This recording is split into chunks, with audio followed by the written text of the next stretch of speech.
I'm so happy to be welcoming Allison Leotta back to Politics and Prose this evening. Allison is a former federal sex crimes prosecutor and the author of 5 legal thrillers featuring the prosecutor Anna Curtis.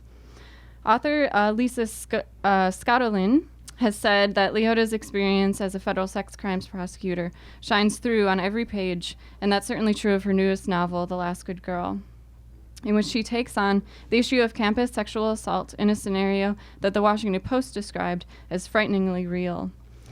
Leotta combines character development with expert suspense, stellar pacing, and a truly evil villain. No wonder she's been called one of the best crime writers working today. So please help me in welcoming Allison Leotta to Politics and Prose. Thanks, Candace. Oops. Can you hear me now? Okay, thank you, Candace, very much for that. I want to first just thank Politics and Prose for having me. I love that we have one of the best indie bookstores in the country here in our backyard. So let me just hear a round for Politics and Prose.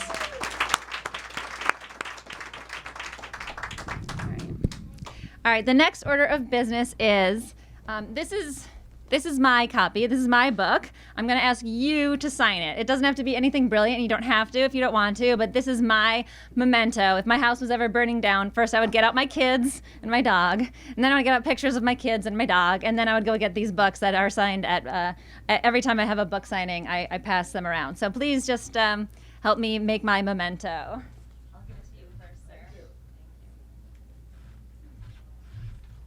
All right, well, thanks for coming out tonight. It is really, having a book signing is really a celebration. It takes a year to write the book, and it is a big moment to kind of be here. It's not a signing unless you come, so thanks for coming out tonight.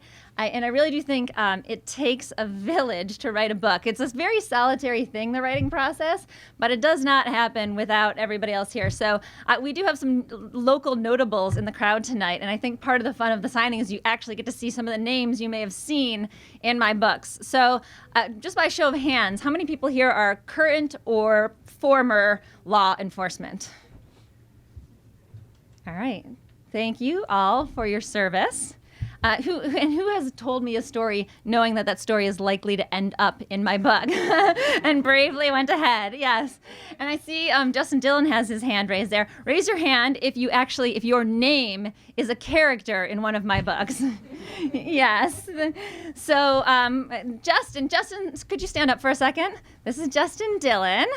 He's a AUSA colleague of mine. Take a look at him because he is the evil defense attorney. The evil but brilliant defense attorney in this book. He actually currently has an excellent white-collar criminal boutique, but also has he's become nationally known for defending these college sex assault cases, and told me all about the defense side of things. And really, I couldn't have done a lot of this without him. So thank you, Justin. He makes an appearance, really giving Anna a hard time in this book. So thanks a lot for that. I also see Glenn Kirshner's here. Glenn, can you stand up a sec? Just give everybody a wave. Glenn is the former homicide chief at the D.C. U.S. Attorney's Office. He has the best stories of anyone that I've ever met. Anything that has happened in D.C., he knows. Any of the where the bodies are buried, he knows about. Ask him about it afterwards. And I'm very, very lucky to occasionally have lunch with him and get those amazing stories. Anyone else with their name in the book? Anyone else there? Oh, Heidi Herman, our Title IX activist. Yes, Heidi was also an AUSA with me in Washington, D.C., and she plays the mysterious Title IX activist in the book. So I did this thing on Facebook this time. You would write a book like this, and it's actually hard to come up with all the names. I usually use this baby name book. I actually have a baby name book for this very purpose. But I got to the end of this book, and there were all these kind of random names that I'd kind of filled in just like John Doe's for. And I had to go through and come up with something better than John Doe. And then it occurred to me I should just post this on Facebook and just see if anyone wants their name in the book. So I just made a quick post, and a minute later, 200 people had responded, and most I thought I put a thing that said, "Tell me if you don't mind being a villain." And actually, I was surprised most people wanted to be a villain. So go figure. Some people asked me to kill them off in terribly gory ways. So it's I don't think I did that to anyone. But so those are the people who have their names in the book. Who here has been thanked by me in the acknowledgments of the book? Yes, I see my good friend Jessica, who is such an amazing editor and a good and wise friend. Kathy McCleary. Kathy, could you stand up for a sec and give a wave?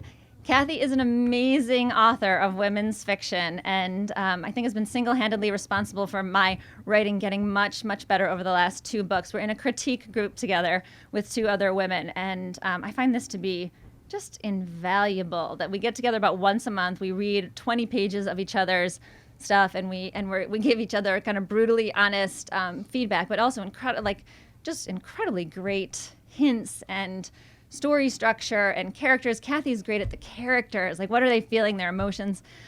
So thank you for that. And of course, my lovely husband, Mike, who I couldn't do any of this without him. My first editor, my first reader, always, and the guy who makes sure that the boys are not going crazy while I'm trying to write. So I'd like a little round for Mike, please. Thank you. All right, so I'm guessing a lot of you have read my books before. Raise your hand if you've read an Anna Curtis book before. Yeah, most of the crowd. Thank you, guys. Thank you for reading those books. For those of you who don't know my stuff, I was a prosecutor in Washington, D.C. For 12 years. Most of the time, I prosecuted sex crimes, domestic violence, and crimes against children. I never could leave the job at the office. It was incredibly intense, incredibly heartbreaking, but also sometimes incredibly rewarding, and the bonds between the AUSAs, the healing among the survivors was also inspiring. So I was thinking about it all the time, eventually just started to channel that into writing a book about it. My first book, Law of Attraction, took me a couple years to write, and then was sold to Simon & Schuster. I was very surprised when Simon & Schuster said they thought it was the beginning of a series. I didn't know, I had no idea what I was getting myself into. But apparently in the mystery world, series are the way to go. So I've been writing, that character was a fictional, of course, sex crimes prosecutor in DC. And her name's Anna Curtis, and I've been writing about her ever since. This book here, The Last Good Girl, is the 5th in the series. It's kind of hard to believe. I was here at Politics and Prose for my first book in this series. I can't believe I'm standing here and telling you that this is number 5. But they're all standalones. They all, I think, if you haven't read my stuff before, you should be able to just jump right in and start reading this one. And then if you like it, then go back and read the other ones. And each one of the books that I've written has been about a particular topic. The first one, Law of Attraction, was about domestic violence. The second one was about, I wanted to make a big splash, was about escorts and politicians. And so that was Discretion. Speak of the Devil was about the gang MS-13. That's my really scary one. People have read that one and said they couldn't sleep at night after reading that one, which is kind of funny. Some of my friends who know that I'm just, that this is coming out of my imagination were like, this I couldn't sleep because of that one. A Good Killing was last year, and that was about small town secrets in a football team. And this one is about campus rape. It's sex assaults on college campuses. Big issue, something that's getting a lot of attention these days. People are talking about it, and I think that's really good that we're talking about it. I think this is a crime that has kind of thrived in the shadows for a long time. It thrives on secrecy and on people not talking about it. So I think it's wonderful that we are talking about it now.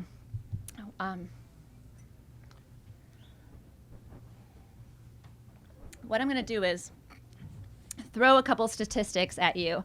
I think they're kind of shocking, these statistics, and then I'll talk about kind of the story and a little bit how the story winds around it. So the statistic that's kind of widely accepted now, President Obama announced it at the White House, is that 1 in 5 girls who enter college their freshman year will be sexually assaulted by the time she leaves 4 years later. 20% of the girls and 5% of the boys. And most of these, not most of them, but a disproportionate number of those sexual assaults happen the very first week in college. So much so that week is called the red zone. It's like very dangerous. It's like these young kids out on their own, maybe drinking for the first time. And predators know that. They know that there's like a heightened vulnerability during that time. So they're also out looking during that time. The majority of sex assaults are done by a tiny minority of students. 6% of the boys are responsible for 90% of the sex assaults, which means that if one happens, that guy is likely to have done it before, and he's likely to do it again, which makes reporting so important. But most sex assaults don't get reported. It's the most underreported crime in America. It's estimated that about 80% of sex assaults are never reported to police or to any authority at all. One other statistic that just really shocked me is that frat boys who join fraternities, are 300% more likely to commit this type of crime than boys who don't join fraternities. And we can talk later about why those reasons may be. I have some speculation about why that is. But the thing that is, I think, particularly scandalous about the college sex assaults is that most colleges for the last several decades have reported that they have 0 rapes on their campuses. You see the reports year after year, it's 0, 0, 0, which mathematically does not make sense. 1 in 5 versus 0, the math just doesn't add up. Now, of course, the colleges have an incentive to not find these assaults because they don't want their campus's reputation to suffer as a result. They are required, for us law geeks out there, here the relevant statutes are Title IX, which I think in the 80s we thought of as like a sports law. There has to be a girls' volleyball team if there's a boys' football team. But it also says that there can't be discrimination on campus. You can't have gender-based discrimination, and like pervasive sexual harassment in the form of assaults is a form of discrimination. And paired that with the Clery Act. The Clery Act says that colleges must report the crimes that happen on campuses. But unfortunately, I don't think all the colleges have been following these rules. Right now, there are over 150 colleges under investigation by the feds for either not complying with Title IX or with the Clery Act. So it's a problem. I think the talking about it is helping to solve it, but there needs to be more talking about it and more, I think, accountability for the colleges. So that's what The Last Good Girl is about. It's about this issue. And of course, like there's this issue, but as a novelist, my job is not to just kind of put all these facts out there, but it's to make you care about the characters, to like hook you immediately, to kind of entertain you. That's my first job as a novelist, is to entertain, to keep those pages turning. So I created this story that I hoped would do that, and I hope that you find that I have done that with the characters and the story here. So I think it's traditional, these things, to read a little bit. I also think it's like sometimes the most boring part, but I'm a traditionalist, so I know y'all can read yourselves. That's why you're here. But I'm going to read just the first chapter. It's only 4 pages long, so don't despair. And then I will open up the floor for questions. And also, just the first question is always the hardest. Everyone's always shy till one question is out there. So to motivate you, I do have these promotional Last Good Girl mints. Whether you're a good girl or a bad girl, you can have good breath. And whoever asks the first few questions, can get these lovely, and they're delicious, cinnamon flavored. So think about what your questions might be as I read chapter 1.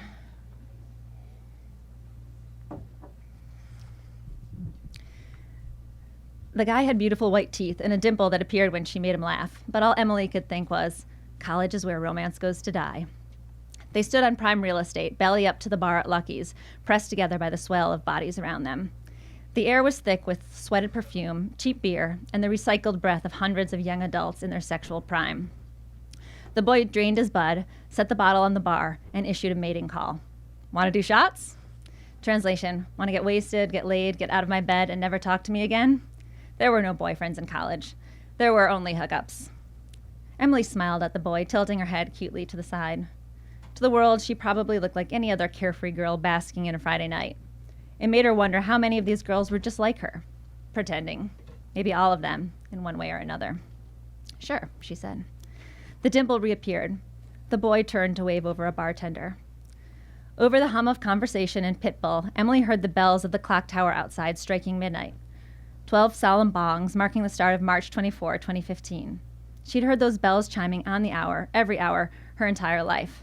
As a girl, she'd lain in her pretty pink bedroom, listening to their bass chimes, wondering what it'd be like when she was a college student herself, the adventures and grown-up secrets that would finally be revealed to her, like beautiful presents to be unwrapped one by one. That seemed like a very long time ago. Tonight, the chimes meant Dylan and his friends would walk into the bar soon. She had to get out of here. The bartender delivered 2 shot glasses filled with shimmery blue potion. "I'm sorry," she told the boy. "You're totally nailing the horny but caring frat boy thing. Maybe put your hand gently on my shoulder when you look in my eyes. Try it on one of them." She gestured to all the shiny, uncomplicated girls who thought their prince was behind the next $1 pitcher of beer. Emily missed being one of them. "I gotta go." She picked up the first shot glass and downed the blue drink, then shotgunned the second one, too. She tossed a 20 on the bar, grabbed her white North Face jacket, and threaded her way through the crowd. Priya and the other girls were somewhere in here, but Emily couldn't see them.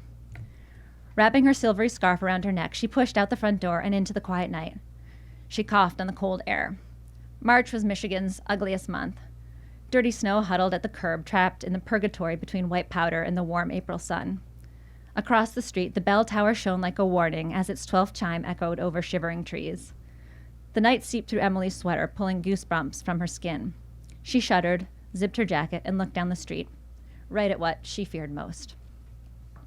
A raucous bunch of Beta Psi boys rounded the corner. Dylan was in front, of course. He was the alpha dog in any pack of males. Tall and swaggering, dressed in clothes that were both effortlessly casual and painfully expensive, he could be the poster boy for fratty privilege. The other guys clustered around him, vying for position. Emily froze a few feet from the entrance to Lucky's. Its cone of light still surrounded her. Dylan's eyes locked on hers. He smiled, walked over, and stood in her space. Too close. The other boys formed a semicircle around her. She felt unsteady.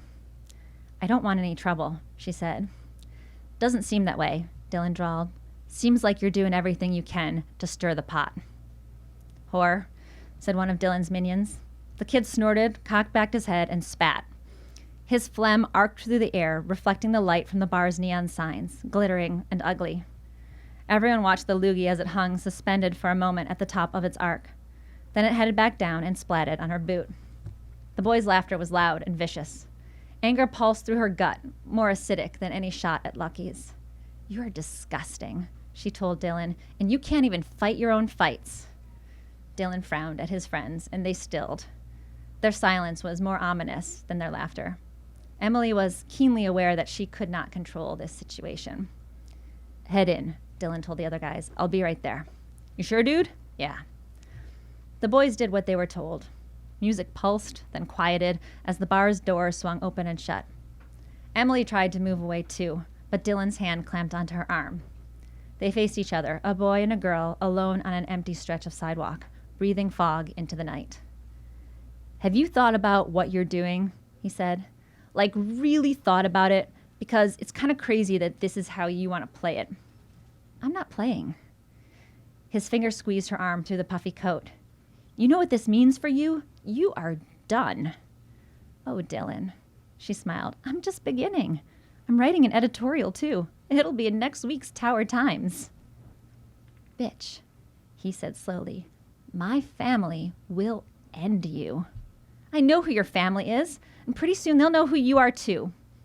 Emily yanked her arm away and strode off, warmed with the satisfaction that her words had cut him. For a moment, she heard nothing but the sound of her footsteps clacking triumphantly on the pavement, the whisper of wind through trees. A car passing, its tires slicing through salty slush. Then footsteps, sharp and angry, behind her. She glanced back. Dylan was following her. "Leave me alone," she yelled. He strode faster. His hands were fists. On her left were shops, closed for the night, dark. On her right was North Campus Street, then campus itself, darker. Trees, dorms, the library. A little further in was the president's house and the pretty pink bedroom of her childhood. None of these places offered safety. Ahead, the lights from the shops ended in a yawning stretch of black. It was a block-long hole dug out for construction, surrounded by a chain-link fence. Students called it the pit. She hugged her purse and tried to walk faster, but her ankle-high boots had disastrously high heels. Dylan wore rubber-soled boat shoes. The slap of his footsteps grew louder, closer. She broke into a run. So did he. She looked over her shoulder. He was right behind her. Wind whipped her long brown hair into her eyes. She shoved it back, stumbled, and pushed herself harder. She was running as fast as she could when she felt his breath on her neck.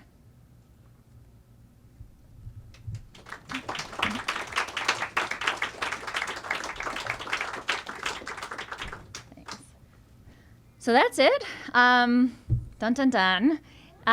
Questions? Who wants to earn the first Good Girl Mints? I know. Sure. Oh yeah. Thank you. What a good questioner. Thank you very much. Actually, I also stole some mints before. So I know you do a lot of research for your books, obviously, because they're so well researched and so well written. But for this one, did you find it hard to get answers from, like, if you were talking, you were saying some of these universities don't want to report these things and stuff. So did you have trouble getting answers that maybe you didn't have in the past? No, because I wasn't really I wasn't really talking to the universities. I was talking to people who this has happened to, or to just, there's a lot of statistics out there. So there's this book, John Krakauer, Missoula, which came out unfortunately just a little bit before mine did, but it also has like some of the same statistics and stuff. So yeah, I do a lot of research. I think about 6 months of what I do is research, and then it's about 3 months of writing a first draft and 3 months of editing.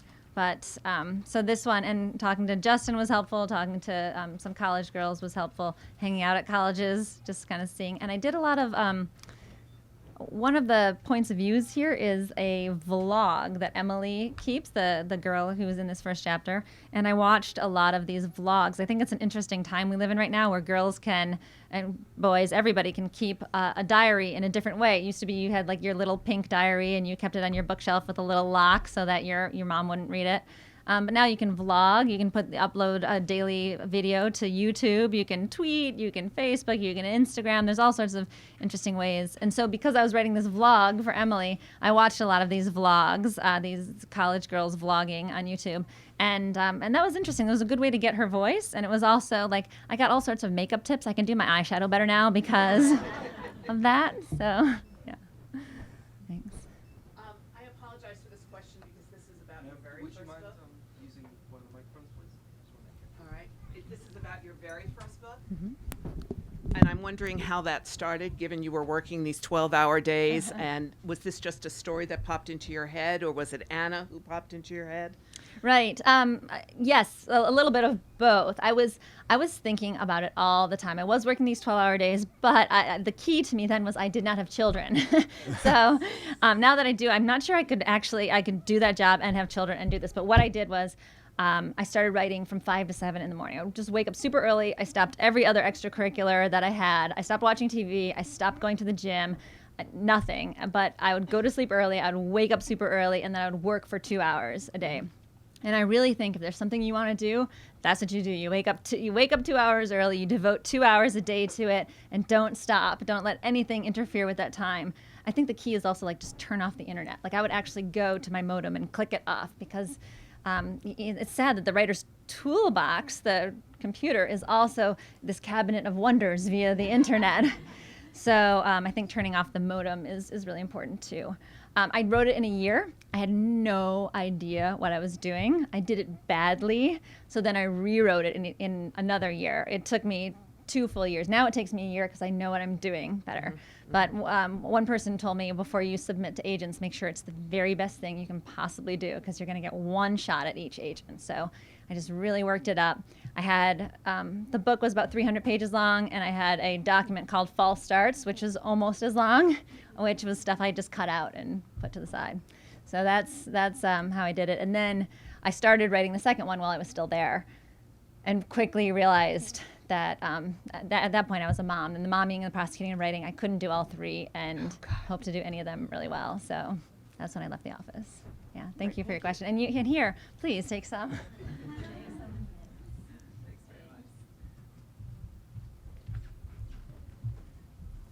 Was there any calculation in you setting this up at Michigan rather than treating the local situations here at Virginia and Duke? And what's your take on this Virginia case now? She's the Rolling Stone apparently case. The defendant is, well, the complainant is being asked to testify about the interview she gave to the Rolling Stone reporter which may or may not be true.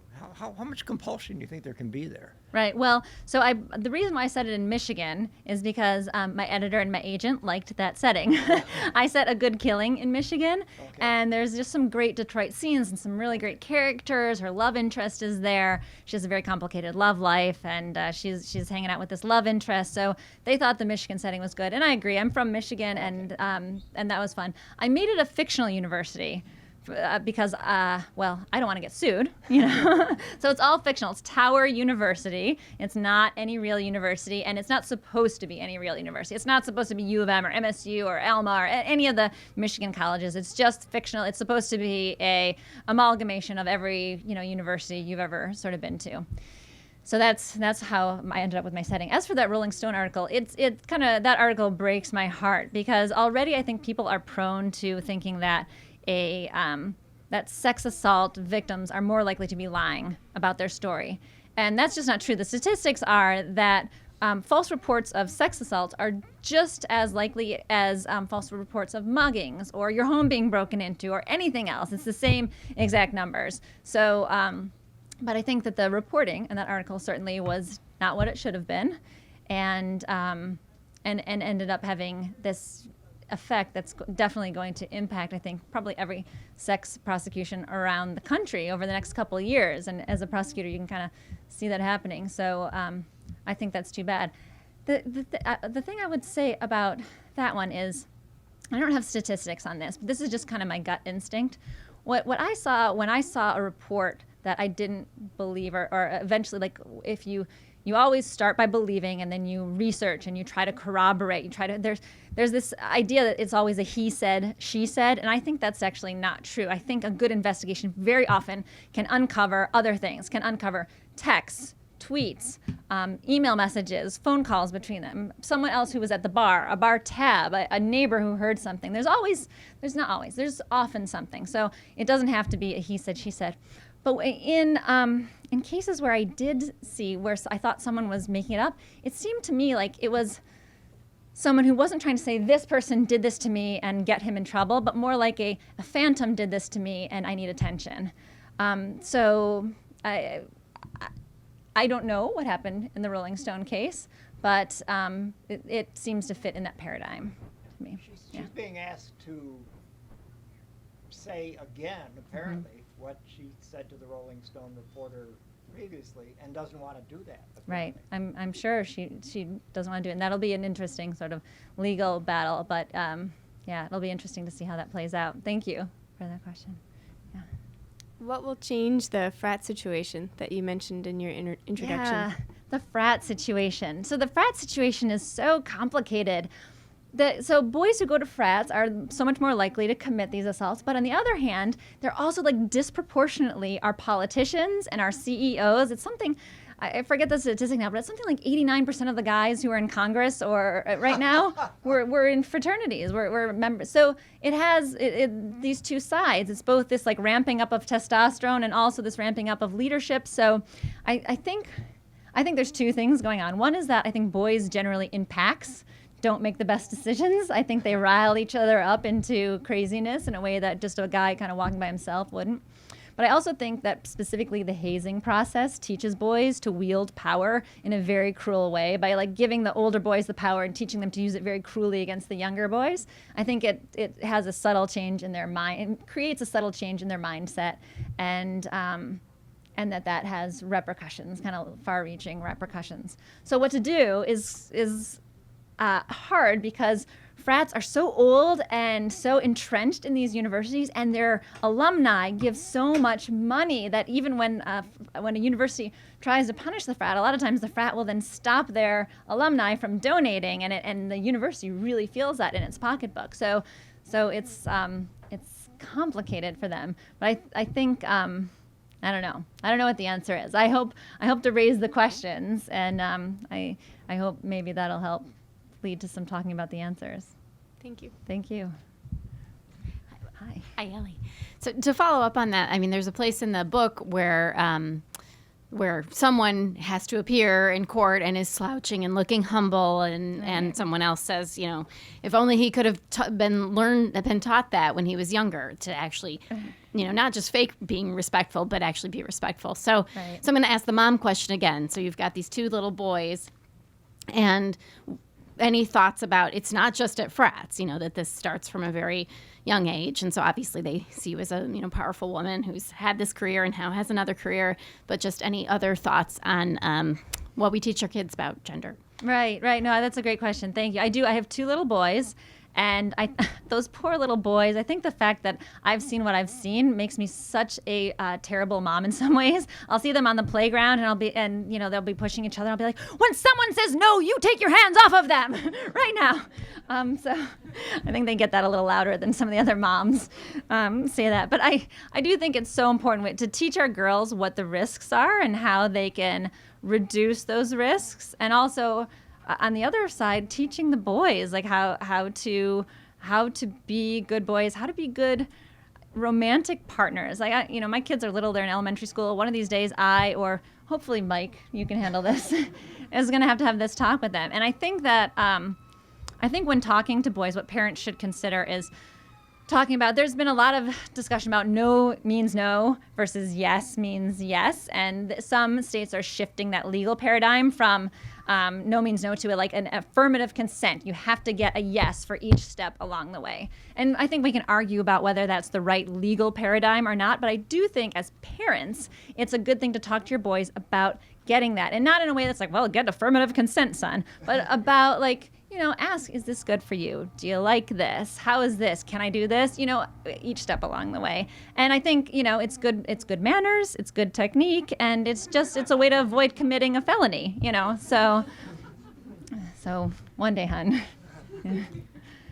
I very well remember when I was in college being shocked by how pervasive overdoing alcohol was. Yeah. Mm-hmm. And it scared me as a young woman to see both women and men embracing that behavior as if it was, just the be all and the end all. Right. And it was, to me, it was abusive of the body. It was just a stupid thing to do. So what I can't understand is all these years later, because I went to college a long time ago, You did. all these years later, you start out with this bar scene. Now, that's not an accident that you started out with the bar scene. Right.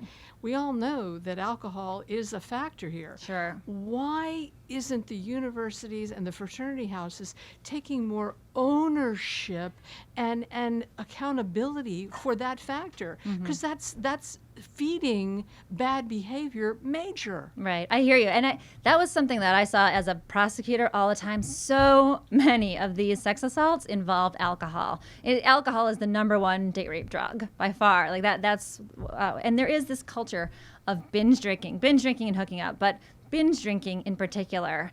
And I think there are different possibilities. One possibility is have a dry campus. But, no alcohol on the campus. And I think, if there was that place, I would send my kids there. But they're not going to go there. They're not going to want to go to the dry campus. And I don't think any college is going to do that because nobody's going to want to go. And because they can't actually do it, because maybe it's dry on campus, but there's off campus. There's a bunch of kids living off campus, and that's where all the parties are going to be. So you're just kind of pushing all that danger out there.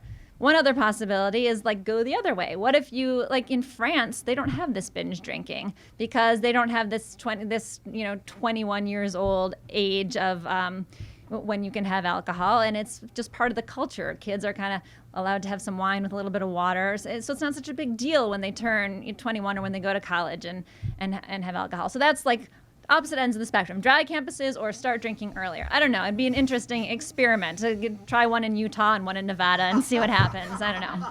But I think, and this goes back to your question, right now, all of the parties, and this was the case, I was at MSU and I was in a fraternity, I was in a sorority, not a fraternity, that would be a different talk, wouldn't it?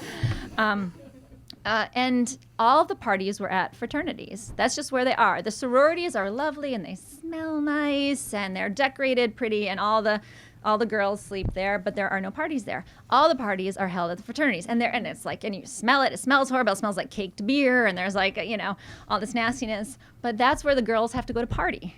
If you want to have a party, you're going to go to an off-campus apartment or you're going to go to a fraternity. And I think it should be the other way around. No parties at fraternities and have the parties at sororities. I think if they were throwing them at sororities, the parties would look a lot different. They would smell a lot better. And I think there would be less chance for predators to take advantage of girls who are getting drunk in their house and out of their turf. So, some things to think about.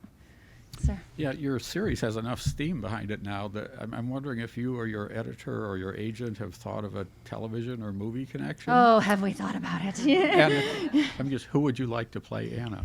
Okay, anyone? Okay.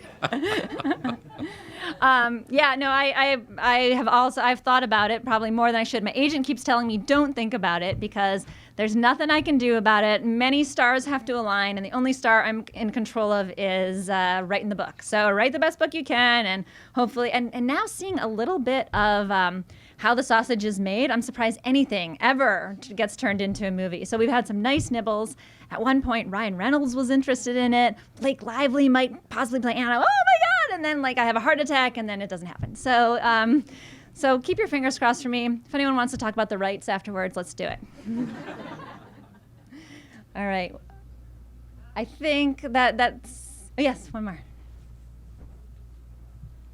So when I first read Law of Attraction, I was amazed at how I was impressed with your dialogue. Thank you. Because I looked at it and I said, wait a minute. This woman's been a prosecutor? Well, she didn't go get an MFA somewhere? Oh, thank you. So here's my question. Is how did you learn to write dialogue so well? I imagine you didn't learn by writing Gerstein affidavits. Gersteins probably help a little bit. That's the affidavit to... Anyway, I actually think that talking in court in the grand jury helps a little bit. Even though it's kind of a stilted conversation, you are speaking and you're asking questions to a witness and the witness is talking back to you and it's all transcribed. So you get it afterwards and you see all the ums and the mm-hms and the and you kind of get a sense of the cadence and the rhythm of that. And then I was also on the flip side of that, I was in the appellate section for 6 months. And in the appellate section, you're reading the transcripts of somebody else's trial and you're seeing how the whole trial went down. You got to sometimes you have to read the whole trial in these transcripts and you start to, it got to the point where I'd be in court and I'd be saying something and in my mind I'd be typing up the transcript. I'd be seeing it, I'd see the stenographer there and know that somebody in appellate one day was going to be reading it and saying, Leotta, why didn't you say this? But I do think you get a sense of it when you just have to read it over and over and over again. And other than that, I actually think it's just editing. I think the way it naturally comes out sometimes sounds stilted and wrong, and I think sometimes you have to practice hard to make it look natural. And that's actually something that I really appreciate about Grisham now. Grisham's books are so easy to read. Just do, and it takes, at least for me, I don't know about him, for me, it takes a lot of work to make it that easy to read. I want it to be, I don't want you to have to struggle through it, but I have to go through it a bunch of times to make sure if I've said it in a paragraph, I might be able to say it in a sentence, and that's what I try to do. And the same with the dialogue. A lot of times, you don't want the dialogue to be on the square, right? You don't want them to be saying, hello, I am a prosecutor, But so finding a way to say things so that you read between the lines, and it makes it a little more interesting and more fun. So, yeah. All right, well, I think now we're out of questions. So let me just point you all to, I know a lot of you have made this your date night, so thank you. There's wine and beer and snacks and goodies in the Leotta fashion, more than we could possibly eat, all of us together 3 times. So please help yourselves, eat, drink, and be merry. I'm very happy to sign any books. Thank you so much for coming tonight.